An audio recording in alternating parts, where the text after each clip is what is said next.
stormed Cabinet Office demanding for their benefits.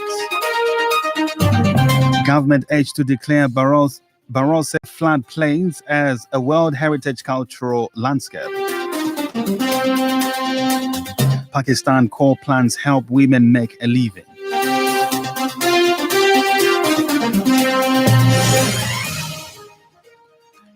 And other news in detail.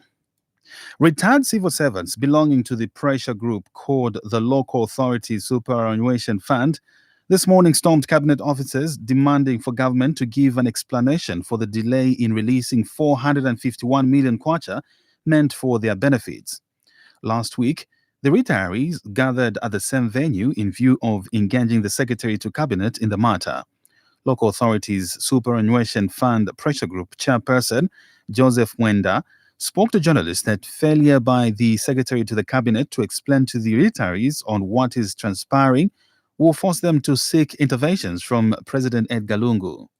We've been given today, they are consulting. If that fails, our view as retirees is that we are going to march from here to go to State House to meet the president, so that probably the president can hear us, because he's the one that gave instructions to cabinet here, to Minister of Finance. So we'll go back to him and tell him that his people have failed to honor his instruction that he gave to them. That is what we are going to do. We are talking about 15,000 retirees from all these institutions that I've mentioned here. Meanwhile, Secretary to Cabinet Dr. Simon Miti has set an appointment to meet them tomorrow. The Barotse Plains offers a lot to the local people and also to the country. Well, sincerely apologize for that insert. The Worldwide Fund for Nature, WWF, has pointed out that the declaration of the Barotse floodplain as a World Heritage Cultural Landscape is critical towards attaining international recognition as well as enhanced opportunities for a diversified tourism industry. WWF Country Director Nachilala Nkombo says the Barotse floodplain, including the Liuwa National Parks, being World Heritage Cultural Sites, will conserve the Upper Zambezi catchment by highlighting the critical link between culture conservation and community development. She has also stressed the importance of preserving heritage sites as they ensure that local livelihoods that depend on fishing and agriculture are secured by improving the utilization of resources. She was speaking when the WWF donated a vehicle to the National Heritage Conservation Commission that will help strengthen the capacity of the commission in executing its mandate. The Barotse Plains offers a lot to the local people and also to the country at large. And therefore, it's for that reason why its conservation is a priority for us. So it represents indeed one of the priority conservation areas for WWF and plays a critical role in the health of the Zambezi River in terms of how we're taking care of the river and its catchment. We need to protect it so that it can provide for the needs of our country in terms of socio-economic development, but also the needs of the local people. And receiving the donation, National Heritage Conservation Commission Executive Director Collins Chipote has disclosed that the commission will deliver the draft file of declaring the Barotse floodplain as a World Heritage Cultural Landscape to UNESCO for approval in February next year. And so we were given a task by UNESCO to recognize within the boundaries of the country which sites may have outstanding universal values which the entire world could assist in terms of preservation. And we consulted the Barotse Royal Establishment to see if there's a possibility of ensuring that the cultural practices that go on in Western Province must be given a world recognition. And that's when we started the journey in ensuring that we prepare a document which was to be submitted to UNESCO for the purposes of evaluating the site. And we know that these are places that are very important to the preservation not only of culture but also environment. Higher Education Minister Professor Nkandoluo has disclosed that government is working closely with TVET institutions across the country in finding ways to address financial challenges they are facing.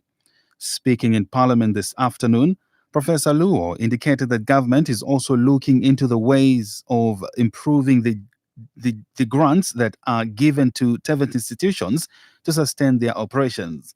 Most of the TVET institutions survive on user and project fees that students pay. She adds that the effort that government is making towards supporting some trade schools is in view of helping them continue with their operations.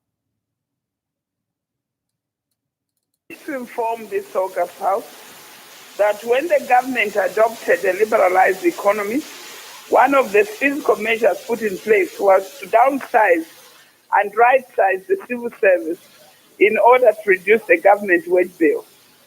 Consequently, all TVET institutions were placed under management boards, which were expected to raise their own funds through user fees and projects in order to pay lecturers.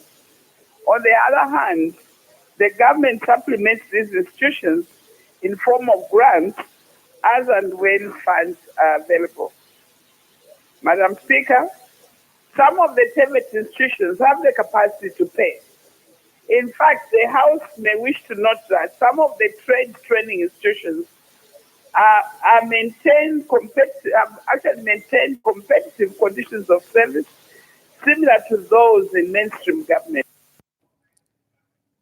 The Lusaka Water and Storage Company has stopped supplying water to Chongwe District because the Chongwe River has completely dried up.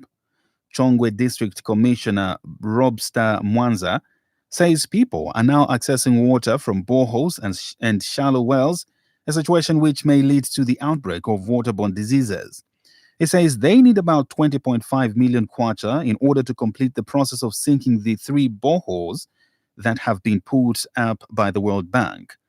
He was speaking when Lusaka Province Minister Bowman Lusambo visited the area to appreciate the extent of water shortages in the area. Now people or the community are depending on boreholes or shallow wells, which we fear that waterborne disease can occur in this district. We were lucky, World Bank had sunk extra 3 boreholes to supplement on the already existing 4 boreholes in the Tanisha water project. Now, the main problem is the resources to fund the contractor, which we need about 20.5 million kwacha. They've laid the pipes from Tanisha village to somewhere Chalimbana University, which is about 19 kilometers. We are remaining with 8 kilometers to reach water reservoir here in Chongwe district. And Lusaka Province Minister Bowman Lusambo says government has already started sending water bowers in order to cushion water problems. He says government will do everything possible to find a permanent solution to water problems in the area. The area member of parliament for Chongwe, both from Chongwe district office and also the council office. I haven't seen the TC here, but the mayor will tell us where they're in Chongwe. That is on the short-term thing. We want to have a sustainable long-term solution to the crisis of water in Chongwe. The president is aware of the issue which is pertaining to the shortage of water in Chongwe, and I can assure you that we are here not just to look at the gravity of the situation in Chongwe, but we are here to make sure that we come up with a lasting solution to the challenges which the people of Chongwe have been faced with. Up next, business news. 5FM Business News is brought to you by Sukaina Bakery. Sukaina Bakery, taste the best. Some German business officials have shown interest to participate in the Economic Association of Zambia EAZ Economic Diplomacy Conference to be held on the 25th to the 26th of July in Livingstone. Zambia's ambassador to Berlin, Anthony Mokwita, says at least 4 applications have been processed for the event, while more could be considered. The endeavor is supposed to draw closer attention and international focus onto Zambia as a destination immensely fertile for business partnerships in the sub-region. Mr. Mukwita held the EAZ initiative of selling the potential that lies in Zambia in order to grow the economy beyond the annual targets of average 3.8% to higher levels, which he said can create jobs and address poverty challenges. This is according to a statement issued by Kelly's Kaunda, First Secretary Press and Public Relations, Embassy of Zambia in Germany. And that's all we have for you in business news. 5FM Business News was brought to you by Sukaina Bakery. Sukaina Bakery. Test the best. And now in international news. The United Nations says that conflict had intensified in a region of South Sudan since a peace deal was signed last year, with hundreds of civilians raped or murdered by warring factions. The UN Commission in South Sudan says civilians had been deliberately and brutally targeted in the central equatorial region since the agreement was inked in September. The discovery of a large coal reserve in southern Pakistan is changing the way families have lived for generations. Women in poor rural communities mostly worked in the home or in the fields. But now a new coal plant is Thapaka is offering these women an opportunity to earn their money. Now she's among a dozen women who drive 60-ton trucks in Pakistan's largest open-pit coal mine. I was afraid when I saw the truck at first, but now I am not. It's a source of livelihood for our family. She still begins her day by heading to their home. Although Nusrat's work increased, she says her new job has given her confidence and a lot more money. I bring water from the wells, wash clothes, cook food for the family, look after the children as well. 80% of Pakistan's poor live in rural areas. People here in the southwestern region of the Parker face poverty, illiteracy, and a lack of basic services. And now in sports news. The Football Association of Zambia, FAZ, has unveiled fixtures for the 4 promotion chasing Division 1 teams, with National Assembly taking on Cabo Youth Academy, while Young Green Eagles will play Kansanshi Dynamos. According to fixtures unveiled by the Zambia Premier League interim manager, Brian Mulenga, Zone 1 winners, National Assembly, will be away to Kawe Youth Academy, while Zone 3 winners, Young Green Eagles, will host Kansanshi Dynamos on July 6th. Matches will be played on a 2-legged format that will see teams play home and away, with first legs on July 6th, while deciding matches will be held a week later. And now to end the news, a recap of the stories making the headlines.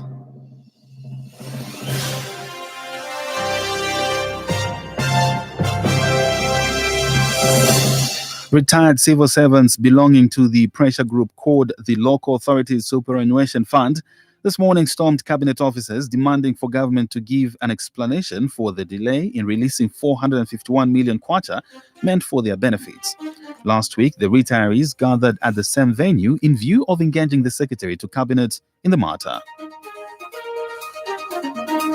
The Worldwide Fund for Nature, WWF, has pointed out that the declaration of the Barotse floodplain as a World Heritage Cultural Landscape is critical towards attaining international recognition as well as enhanced opportunities for a diversified tourism industry. WWF Country Director Nachila Lankombo says the Barotse floodplain, including the Liuwa National Parks, being World Heritage Cultural Sites, will conserve the Upper Zambezi catchment by highlighting the critical link between culture, conservation, and community development. And finally, the discovery of a large coal reserve in southern Pakistan is changing the way families have lived for generations. Women in poor rural communities mostly worked in the home or in the fields. But now a new coal plant in Thapaka is offering these women an opportunity to earn their own money. Well, that's it. That's all we had for you in our main news bulletin today, the 3rd of July, 2019. But for these and other stories, visit our website on www.5fm.co.zm or like us on Facebook, 5FM Radio Zambia. This has been Curtis Lumingu on behalf of the entire news crew and the technical department. Thank you for listening.